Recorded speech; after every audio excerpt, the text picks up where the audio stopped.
TNPSC group 4 and group 2க்காக நிறைய house wife வந்து வீட்டில் உட்காந்து படிச்சுட்டு இருப்பீங்க. சில பேர் மார்னிங் எழுந்து படிக்க முடியலன்னு நினச்சி ஃபீல் பண்ணிட்டு இருப்பீங்க. ஸோ உங்களுக்கான ஒரு சூப்பரான ஒரு சேலஞ்ச் வந்து சொல்கிறேன். இது என்னது அப்படின்னா, அதாவது மார்னிங் வந்து எந்திரிச்சு படிக்க வைக்கிறதுக்கான ஒரு சேலஞ்ச். ஓகேங்களா? ஸோ இது கண்டிப்பாக உங்களுக்கு வந்து யூஸ்ஃபுல்லாக இருக்கும் நான் நம்புகிறேன். ஓகேங்களா? இதில் வந்து நிறைய பேர் ஹவுஸ் ஒய்ஃப் தான் இருப்பாங்கன்னு நான் நினைக்கிறேன். ஓகேங்களா? ஸோ ஃபஸ்ட்டு என்னது அப்படின்னா, டைமிங் வந்து சொல்கிறேன். ஓகேங்களா? டைமிங் வந்து காலையில் ஒரு 4:45 எல்லோரும் எழுந்திரிச்சிருங்க. எழுந்திரிச்சிட்டு ப்ரஷ் பண்ணிவிட்டு டீ குடிச்சிட்டு ஒரு 4:55 ஓகேங்களா, 4:55 to 5 மணி இந்த இதுக்குள்ளே நான் லைவ் வருவேன். ஓகேங்களா? அந்த என்னோட லைவில் வந்து நீங்கள் அட்டன் பண்ணிட்டு வேறு ஒன்றும் பண்ண வேண்டாம். ஜஸ்ட்டு நீங்கள் என்ன பண்ணுங்கள், ஒரு லைக் பட்டனை கிளிக் பண்ணிட்டு உங்களுடைய பேரை வந்து கீழே லைவ் சேட் இருக்கும்ல, அதில் வந்து மென்ஷன் பண்ணிடுங்க. ஓகேங்களா? உங்களுடைய பேரையும் உங்களோட பேரை மட்டும் நீங்கள் மென்ஷன் பண்ணிடுங்க. மென்ஷன் பண்ணிவிட்டு நான் இந்த ஒரு நாள் அட்டன் பண்ணேன்னு சொல்லி ஒரு நோட்டில் வந்து உங்களுடைய ஒரு நோட் இருக்குல்ல, அந்த நோட்டில் நீங்கள் எழுதிருங்க. ஃபஸ்ட்டு டே அட்டன் பண்ணிட்டேன் அப்படின்னா என்ன இடத்துல நீங்கள் ஃபஸ்ட்டு அட்டன் பண்ணிவிட்டு போய் என்ன பண்ணணும், படிக்க ஆரம்பிச்சிடணும். ஓகேங்களா? போய் படிக்க ஆரம்பிச்சிடணும். நீங்கள் 5 மணிக்கு கரெக்டாக என்னோடய லைவ் கிளாஸ் அட்டன் பண்ணிவிட்டு நீங்கள் என்ன பண்ணுங்க, போய் படிக்க ஆரம்பிச்சிருங்க. என்ன படிக்கணும் அப்படின்னு சொல்லிட்டு உங்களுக்கு தெரியும், அது பிளான் போட்டு படிக்க ஆரம்பிச்சிருங்க. 5 மணிலேருந்து 6:30 வரைக்கும் அப்படின்னு சொல்லி நீங்கள் படிக்கலாம். ஓகேங்களா? நீங்கள் இதுக்கு முன்னாடி பார்த்துருப்பீங்க அப்படின்னா, இதுக்கு முன்னாடி நீங்கள் 4:30 தானே எந்திக்கணும்னு சொன்னீங்க, இப்போ நான் 5 மணிக்கு நினைக்கிங்க அப்படின்னு கேட்பீங்க.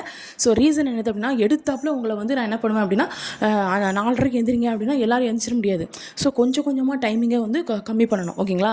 ஸோ வந்து இப்போ வந்து உங்களை 5 மணின்னு சொல்லியிருக்கேன், 4:45 சொல்லியிருக்கேன். அதுக்கப்புறம் உங்களை 4 மணின்னு சொல்லுவேன். ஓகேங்களா? ஸோ அதுக்காக சொல்கிறேன். இந்த 10 days சேலஞ்ச், அதாவது உங்களுக்கு வந்து புதன்கிழமையிலேருந்து தீபாவளி முடிஞ்சு புதன்கிழமை ஒரு நாள் ரெஸ்ட் விட்டு புதன்கிழமையிலேருந்து உங்களுக்கு வந்து இந்த மாதம் எண்டிங் 31ஆம் தேதி வரைக்கும், ஓகேங்களா, 10 நாள் இருக்குது. இந்த 10 நாள் சேலஞ்சை ஃபைனலாக யார் கரெக்டாக 10 days, ஓகேங்களா, அதில் நானும் அடங்குவேன். ஏன்னா நானும் சில நேரத்தில் தூங்கிடக்கூடாது. ஓகேங்களா? ஸோ அதனால் இந்த 10 நாள் சேலஞ்சை யார் வந்து வின் பண்ணுறாங்க அப்படிங்கிறத பார்க்கலாம். ஓகேங்களா? அவங்களோட நேமை வந்து அடுத்த சேலஞ்ச் விடும்போது மென்ஷன் பண்ணுவேன். ஓகேங்களா? ஏன்னா நம்ம மேலே கிஃப்ட்லாம் கொடுக்க முடியாது. ஸோ அதனால் இவங்களோட நேமை வந்து நான் என்ன பண்ணுவேன், மென்ஷன் பண்ணுவேன். ஓகேங்களா?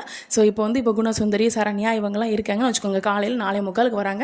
அவங்க ப்ரஷ் பண்ணிவிட்டு டீ குடிச்சிட்டு என்ன பண்ணுறாங்க, லைவ் வராங்க. ஸோ லைவ் வந்துட்டு என்ன பண்ணுறாங்க, அவங்களோட நேமை வந்து மென்ஷன் பண்ணுறாங்க, சரண்யா குணசுந்தரி அப்படின்னு மென்ஷன் பண்ணிவிட்டு ஒரு லைக் பட்டனை கிளிக் பண்ணிவிட்டு நீங்கள் என்ன பண்ணலாம், படிக்க போயிருங்க. உங்களுடைய நோட்டில் வந்து ஃபஸ்ட் டே அட்டன் அப்படின்னு சொல்லி போட்டு அது ஃபஸ்ட் டே சேலஞ்ச் கம்ப்ளீட் அப்படின்னு போடுங்க. ஸோ அப்புறம் 10 days சேலஞ்சு கம்ப்ளீட் பண்ணிவிட்டு ஃபைனலாக வந்து கடைசி சேலஞ்ச், அடுத்த சேலஞ்ச் ஆரம்பிக்கும்ல, அல்லது அந்த சேலஞ்ச் முடியும்ல, அன்றைக்கி வந்து உங்களுக்கு வந்து என்ன பண்ணுவேன், 10 days முடியும்ல, அன்றைக்கி வந்து உங்களுக்கு வந்து அப்ரிஷியேஷன். ஒரு அப்ரிஷியேஷன் என்னது, சும்மா யார் வந்து இப்போ இவ்வளோ தான் ஃபுல்லாக கம்ப்ளீட் பண்ணியிருக்காங்க அப்படின்னு சொல்லி, இப்போ நிறைய பேர் இருக்காங்க, நித்யா, பிரியா, அது மாதிரி நிறைய பேர் இருக்காங்க. ஓகேங்களா?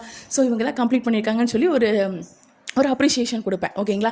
ஸோ அது வந்து நமக்கு வந்து இன்னும் கொஞ்சம் ஒரு எனர்ஜெட்டிக்காக இருக்கும். ஸோ படிக்கிறதுக்கு வந்து இன்னும் கொஞ்சம் ஆர்வத்தை கொடுக்கும். அப்புறம் அடுத்த மாதம் வந்து இன்னும் கொஞ்சம் அதிகமாக டைமிங் வந்து கொடுப்பேன். ஸோ அதனால் அப்படி நம்ம டைமிங் வந்து கொஞ்சம் கொஞ்சமாக